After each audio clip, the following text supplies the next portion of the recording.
আরেকটা প্রশ্ন ছিল যে এখন যে বলে যে প্রথম বিয়ে সুন্নাত তাহলে দ্বিতীয় বিয়েগুলো জায়েজ, তো শুধুমাত্র দ্বিতীয় বিয়ে জায়েজ আসলে ফিকহের কিতাবে যেটা আমরা পাই যে বিয়ে হালাতুল ইতিদাল সুন্নাহ ইনদা তাওয়াক্কুন ওয়াজিব, এটা কি শুধুমাত্র প্রথম বিয়ের না না না, ক্ষেত্রেই এটা পুরোটাই সুন্নাত ভুল। এটা ওয়াজিব? ফিকহের কিতাবে আছে যে বিবাহের যে স্তরগুলো, বিভিন্ন ব্যক্তি বিশেষ, যে যখন তার সামর্থ্য থাকবে না, ঠিক আছে, তার যুবক হয়েছে, বালেগ হয়েছে, কিন্তু সামর্থ্য নাই, তো তার জন্য বলছে সামর্থ্য হওয়ার আগ পর্যন্ত মাকরু হবে। সে সামর্থ্য অর্জন করে কি করবে, সামর্থ্য মানে সামাজিক সামর্থ্যের কথা বলতেছে না, ইসলামের সামর্থ্যের কথা। আর না হলে সে কি করবে, রোজা রাখবে। আরেকটা হলো যে তার কি হয়েছে, টাকা পয়সা আছে এবং হালতে ইতিদাল, জেনা হবে না, তার জন্য সুন্নত, তার এখন বিয়ে করে ফেলা উচিত। কেন সুন্নত? বাচ্চা কাচ্চা নিবে এই কারণে। আর একটা হলো যার মানে সামর্থ্য আছে, সুযোগ আছে, এবং না করলে জেনা হয়ে যাওয়ার আশঙ্কা আছে, তার জন্য ওয়াজিব।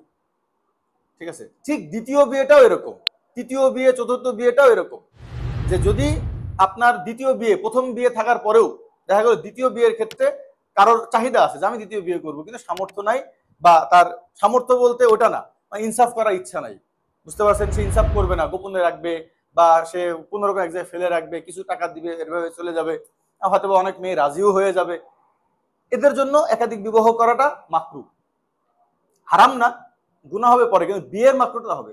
আর একটা হলো হুজুর সামর্থ্য আছে, বিবাহ না করলে আমার সমস্যা নাই। কারণ অনেক ওলামা একরামরা বলেন যে ভাই আসলে এরকম আছেও, অনেকে এরকম না যে দ্বিতীয় বিয়ে না করলে সব গুনাহ হয়ে যাবে।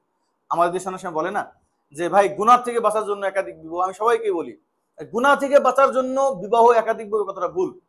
কারণ যদি এমন হতো যে শুধু গুনাহ থেকে বাঁচার জন্য একাধিক বিবাহ আসছে, তাহলে আমার নবীজি কেন একাধিক বিয়ে করবে? উনি কি গুনাহ থেকে বাঁচার জন্য করছে? সাহাবায়ে কেরাম গুনাহ থেকে বাঁচার জন্য করছে? এটা একটা ফলাফল। কিন্তু যদি কেউ বলে যে আমার সামর্থ্য আছে, আমি দ্বিতীয় বউ চালাতে পারবো, না করলে আমি গুনাহগার হচ্ছি, তাহলে তার জন্য ওয়াজিব। বুঝতে পারছেন? এখন ওয়াজিব তো হলো হুকমান, কিন্তু সে যে বিবাহটা করলো, আচ্ছা বলেন, আপনি বোঝানোর জন্য বলি, যে ফরজ বিয়ে করছে তার ব্যাপারে বলবেন না যে সে সুন্নত আদায় করছে?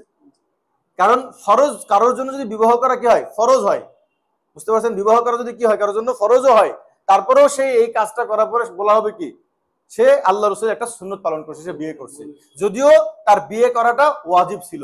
কিন্তু যখন কেউ বিয়ে করে ফেলে আমরা বলবো কি, সে কি করছে, সুন্নত আদায় করছে।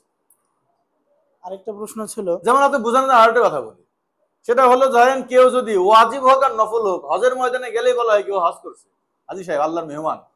আল্লাহর মেহমান হওয়ার ক্ষেত্রে নফল আর ওয়াজিবের কিন্তু কোনো পার্থক্য নেই, আছে?